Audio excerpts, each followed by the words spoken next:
Welcome to Founders Future, a podcast powered by Closers.io, where we dive into the journeys of innovative entrepreneurs and explore the road ahead of them and their companies. I'm your host, Olivia Salmons, and in each episode, we'll uncover the stories behind impactful ventures, the challenges faced along the way, and the strategies driving their future growth. Today, I'm very excited to be joined by Jackie Coley, a leadership coach, organizational strategist, and founder of Jackie Coley Coaching and Consulting, where she helps leaders and teams build confidence, clarity, and high impact performance through coaching, cultural design, and strategic execution. Jackie's work blends leadership psychology, organizational alignment, and real-world frameworks that help founders and executives navigate complexity, build stronger teams, and evaluate their leadership presence. Jackie, welcome to Founders Future. Thank you so much for joining me here today. Thank you. Can we pause for a second? Yeah. I'm so sorry. I don't work with corporations. I work with individuals. Okay, no worries. Yeah, I'm so sorry about that. No, don't be apologetic. It could be Yeah. on my end as well. Don't get me wrong. That's why I wanted to double check with you because I did Yeah. do a deep dive and I was like, I'm not sure if I've got this right. So Yeah. take me where you want me to go. Yeah. So basically, like it is leadership coaching in essence, but it's more about self-leadership. And so I help individual, and I will say this more cleanly in the interview proper, but I help people who are struggling to do work that they actually want to do, right? They're competent and successful Yeah. on paper, but unfulfilled. And so I help them find a direction that aligns with what they want to be doing and Gotcha. develop the self-leadership skills to navigate their career on their own terms. Yeah. And so it's not corporate. I might go into that at some point, but currently, like as it stands right now, Love it. only working with individuals. That makes sense? Beautiful. No, I exactly know what you mean. And to be fair with you, what I would love to do is maybe just cut my intro short. So get rid of like the bio jargon and then we can just dive straight into it. And then obviously in your own words, you can explain it clearly if that Okay. works for you. Yeah, Uh, that sounds great. Naturally, you're going to do it a lot better than I do. And I love the way that you put it as well. So Okay. let's take that from there. Okay, So thanks. I'll just read that little bit first and then I'll make sure we get the Okay, clear points when we need to. Okay. sounds good. Today, I'm very excited to be joined by Jackie Coley, founder of Coley Coaching and Consulting. Jackie will be sharing more about her founding journey and giving us a glimpse into plans for future growth. Jackie, welcome to Founders Future. Thank you so much for joining me here today. Yeah, thank you so much for having me. Pleasure to have you here, and I'm very much excited to dive in and learn a little bit more about yourself and your journey today. So, Jackie, with all of my guests, I do actually like to start at the beginning. So, if you don't mind briefly taking me back to what it was you were doing before you jumped into the coaching world, and then from there, what was the motivation behind it? Yeah, so I gotta admit, I never thought I would be doing what I'm doing right now, given my background. So I'm a PhD trained scientist. I went to graduate school thinking at the time I was going to be a professor at university. And through my experiences with my first couple of roles outside of academia, I came to realize that I had been one of those people who, and this is true for many of us, we follow what we're good at and what we're trained to do. And we never really pause to go, was this what I want to be doing? Mhm. And it was through having that conversation with myself and discovering what I truly wanted to be doing and being willing to step off of the traditional path that I ultimately ended up where I am now, which is helping others find their directions and find career alignment so that they're doing work that's not only impactful and meaningful, but that they enjoy and is, fulfilling them as well. I love that, and I do feel I don't know if it's recently or with COVID, it kind of gave everybody a little bit of shake and a highlight of what the world can look like. But definitely so much in the sense of redefining your version of success is definitely what that key to that is, you know. And a lot of people have been pushed into that box of what they've been told to do, what they should do, you know, what the world is encouraging them to do. But naturally, if that doesn't suit you and your intentions moving forward, it can be a very challenging place to be. Absolutely. And one thing to add is that there's nothing wrong with following a traditional career path because sometimes you need to have those experiences to understand what doesn't fit so that you can get clear about what does. And so I know a lot of people will make it wrong, and they'll say, oh, I made a mistake or I shouldn't have done that. And that's not really helping to beat yourself up. And this Yeah. is really about just looking at where you are and where you've been from a place of calm and clarity and going, okay, cool. What can I learn from this? And what does this tell me about where I want to go next? And not make it Yeah. about the blame game. Yeah, I love that. And just those negative thoughts, as you say, you know, it's already been done. Let's not beat ourselves up. Let's pick it up and move on to the next one. So when did come to yourself, did you find that entrepreneurship was something you always had a little bit of burning ambition for? Or was it, as you say, just naturally took course when it needed to? I've been thinking about this a lot lately, actually. And the truth is I was never one of those kids who had like a lemonade stand or, wanted to like create businesses when I was younger. Like that was never my thought. However, looking back on my journey to where I am now, I've always been a little bit rebellious when it comes to just playing nice and following the rules just because that's how it's always been done. And I Yeah, think that little inner rebel, not to create chaos, but just to challenge the status quo is something that pretty much every entrepreneur I know has. And yeah, so, in that regard, yes, I guess I'm a little entrepreneurial, but I really like up until I started my business, I fully expected to have one of those traditional careers where I found the work that really fulfilled me and I just did it until I retired. And this really caught me off guard when I realized, oh no, I actually want to be my own boss. I don't want to answer to anybody else. I want to make my own schedule, work with who I want to work with, and do it my way. And that's absolutely doable. And it's absolutely okay, even if that's not the way I'd done it up until that point. 100%. And it is, as you say, naturally you kind of get to the point, it's like, no, this is what I should be doing and moving on from there. And it is those little black sheep in the pack or the ones that do stand out from the outside that tend to be entrepreneurs because they do push the boundaries, they challenge the status quo and they're like, well, this is actually not going to suit me, so I'm going to go and do my own thing now. And I think that's a little bit of spark and intuitive that you need to just carry a successful business moving forward as well. Yep, absolutely. So let's dive into the coaching and consulting a little bit more, just so the listener can have some context moving forward. So, Jackie, at this point in, who would you say like is your ideal client? Like, who do you very, very much love to work with the most? And then from there, how is it you help them, and how do you support them along their own journey? So the kind of person I typically work with is someone who is maybe 5 to 10 years into their career. So they're not just getting started. They're not, super close to retirement age, but they're somewhere in the middle. And they've reached that point where they look really successful on paper. So they're great at what they do. They're highly competent and may have even gotten promoted a couple of ranks and they've moved up, the so-called ladder a little bit. Yeah. But what's happened is that despite being so good at what they're doing, they've come to realize that all those achievements that they've been chasing up until now just start to ring hollow and it doesn't feel good anymore. And Yeah. these are folks who've realized, that they're just kind of going through the motions. And for them, that's not enough. That for these individuals, their work needs to be meaningful to them and not just a means to a paycheck. And so that's where I come in. So what I do is I help these folks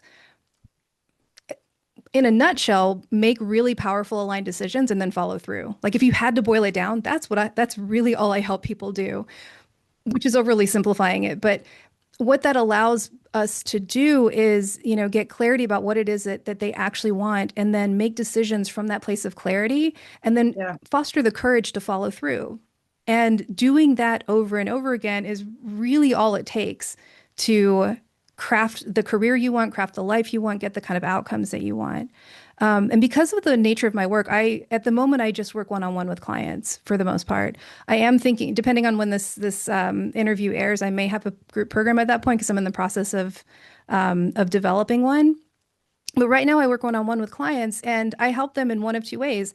For some people, they just want to make that decision that they've been avoiding. And I have an intensive that's just about that. We'll help you make that one decision that you need to make and you're on your own to move forward with that. For those who want the more full transformational journey and actually learn how that decision-making process works and develop those skills over time, I have a longer container for that as well.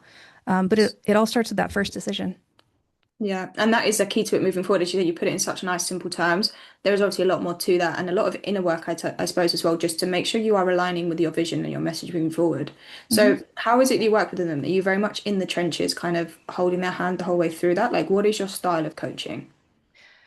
In a lot of cases, I'm a strategic thinking partner for my Okay. clients. So my role isn't to tell them what to want or to direct them down a particular path. My job is to help see where their blind spots are, help them make connections that they were maybe not aware of.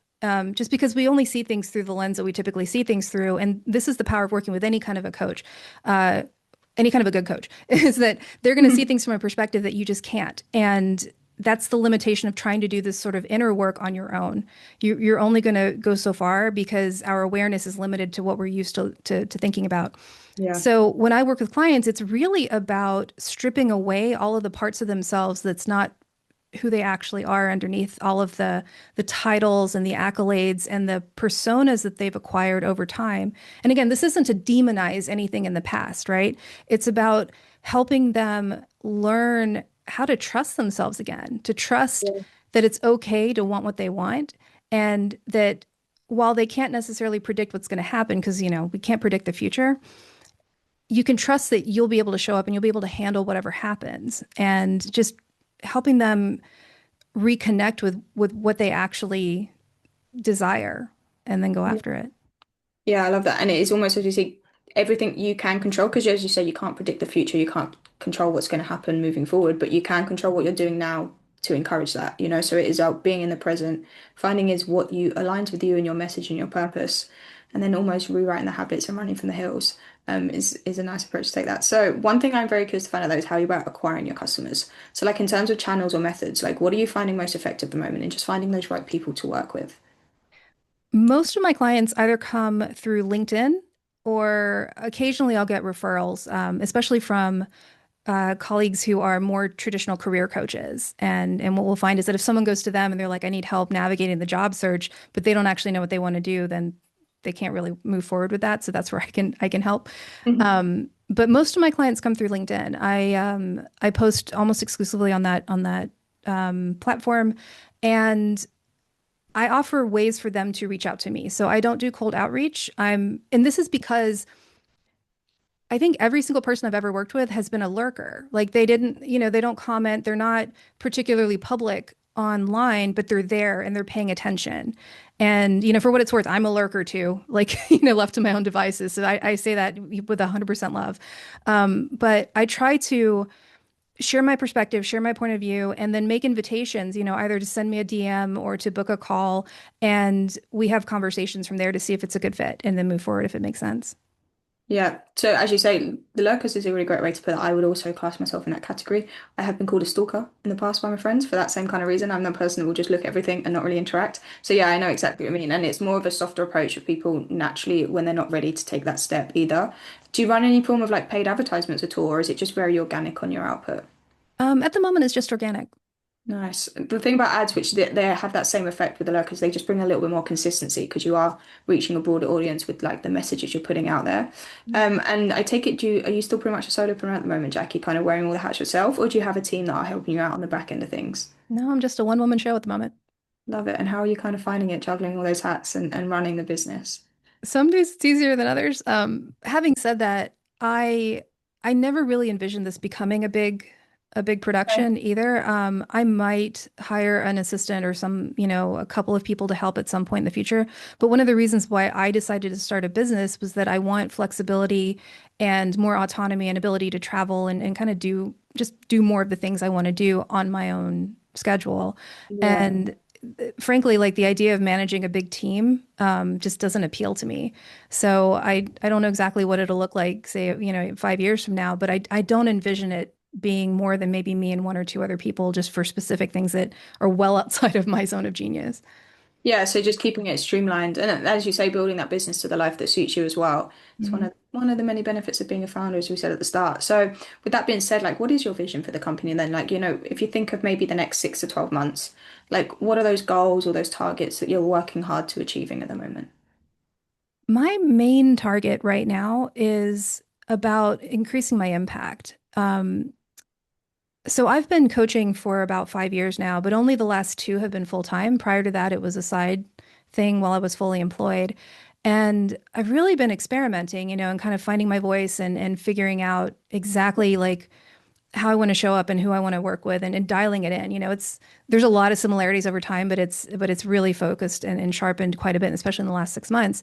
And as I look forward, I'm wondering, what can I do to make a bigger impact to help more people Yeah. and just to get more reach without diluting things and being, I never see myself as having courses, for example. I mean, I know never say never, but the work I do is very intimate and it's very personal. And so the way that I'm seeing this going forward, at least in the next year or two, is I do want to incorporate some kind of a group program.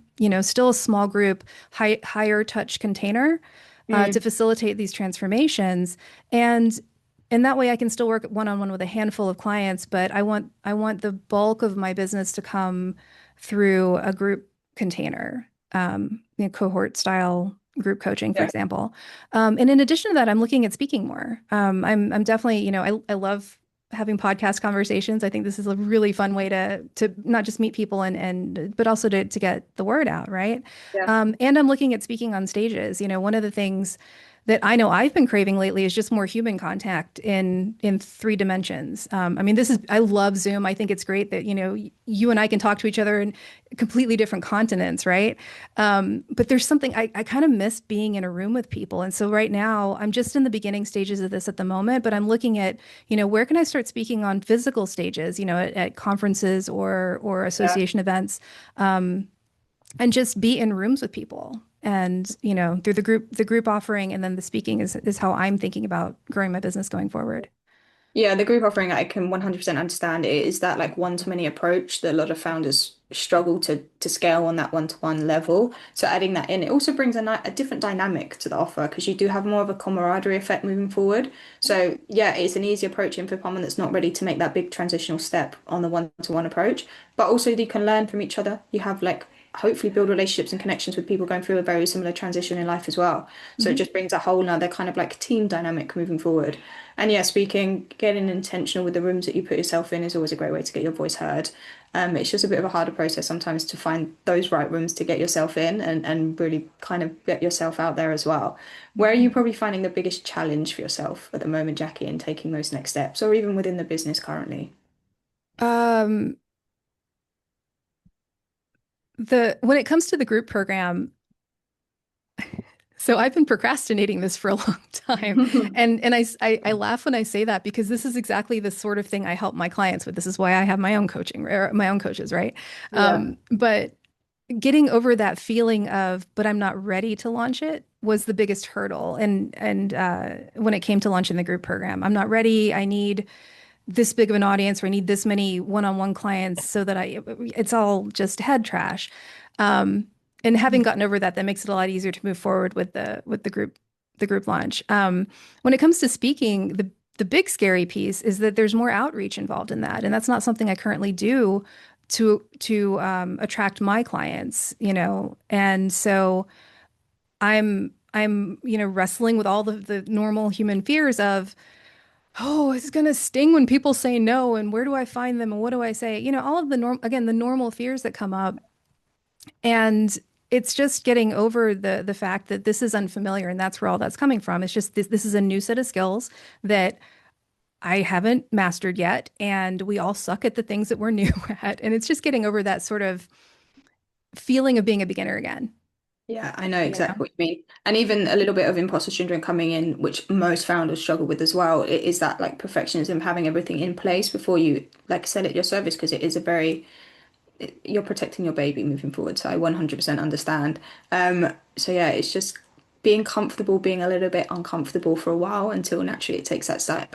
And then yeah, I think a lot of people in the modern world have forgotten that you are scared the first time you do anything. So it is Mhm. just jumping in and getting scared and being comfortable being scared. And Jackie, thank you so much for joining me today and for sharing your incredible journey and insight with us. Where can our listeners reach out best to work with you or connect with you if they would like to do so? Yeah, thank you so much for having me, Olivia. This has been such a delight. The best way to reach me is either you can connect with me on LinkedIn, or through my website, jackiecoley.com. Beautiful stuff. And Jackie, thank you again. I really appreciate your time today. And to our listeners, if you enjoyed today's episode, please be sure to go and check out Jackie Coley. As she just said, drop her a message on LinkedIn. I'm sure she would love to hear from everybody. And do not forget to subscribe to Founders Future via wherever you listen to your favourite podcasts. And if you are a business owner, specifically a coach, consultant, or agency owner, and you're really looking to scale your business and you want to enhance your sales and marketing efforts, visit closers.io to hop on a call with one of our team and discover how we went from $0 to $30 million per year in less than 3 years. But until then, keep on climbing and we'll see you on the next one.